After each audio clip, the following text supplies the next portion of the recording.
മത്സരങ്ങൾ അതിൽ സ്കോർ എണ്ണി കൊടുക്കാനും എഴുതി കൊടുക്കാനും ചിലപ്പോൾ ആളുണ്ടാവില്ല. 4 പേര് ചിലപ്പോൾ കളിക്കുന്നുണ്ടാവും.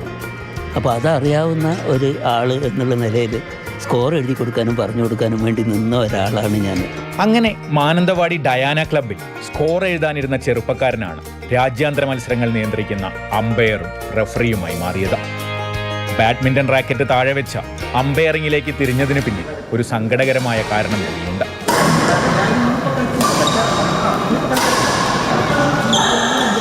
പവർഫുള്ളായിട്ട് കളിക്കാൻ പറ്റുന്ന ഒരു കാലഘട്ടത്തിൽ നമുക്ക് ഒരു റാക്കറ്റ് വാങ്ങിക്കാനുള്ള പൈസ ഇല്ല ശരിക്കും. അതുകൊണ്ട് കളി നന്നായിട്ട് കളിക്കുമെങ്കിലും അത് അഡ്വാൻസ്ഡ് ആയിട്ട് പോകാനുള്ള ഒരു ഇതില്ല. കളിച്ച് തോൽപ്പിക്കാൻ പറ്റാത്തതുകൊണ്ടാണ് ഞാൻ അമ്പയറായതെന്ന് തന്നെ പറയുകയാണെങ്കിൽ. എന്തായാലും ബാഡ്മിന്റൺ അമ്പയറിംഗിൽ ദിവാകരന് തിരിഞ്ഞു നോക്കേണ്ടി വന്നില്ല. 1995 സംസ്ഥാന അമ്പയറായി. 98 ദേശീയ അമ്പയറും 2008 ഇന്റർനാഷണൽ അമ്പയറും.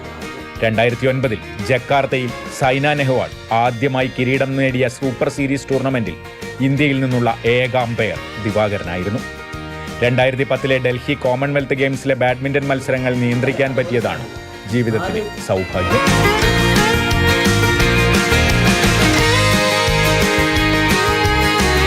ഒരുപാട് രാജ്യങ്ങളിലുള്ള പ്ലെയേഴ്സുമായിട്ടും മറ്റുള്ള ആൾക്കാർ ഒഫീഷ്യൽസുമായിട്ടും ഒക്കെ പിന്നെ കാണാനും അറിയാനും ഒരുപാട് കാര്യങ്ങൾ പഠിക്കാനും ഒക്കെ ചെയ്ത ഏറ്റവും നല്ല ഒരു ഇവൻ്റായിട്ട് എനിക്ക് അത് തോന്നിയിട്ടുണ്ടായിരുന്നു.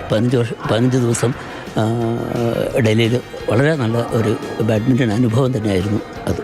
കേരള ഗ്രാമീൺ ബാങ്കിൽ നിന്ന് മാനേജറായി വിരമിച്ച ദിവാകരൻ നിലവിൽ രാജ്യത്തെ സീനിയർ ബാഡ്മിന്റൺ റഫറിയാണ്. കമൽ, മാതൃഭൂമി ന്യൂസ്.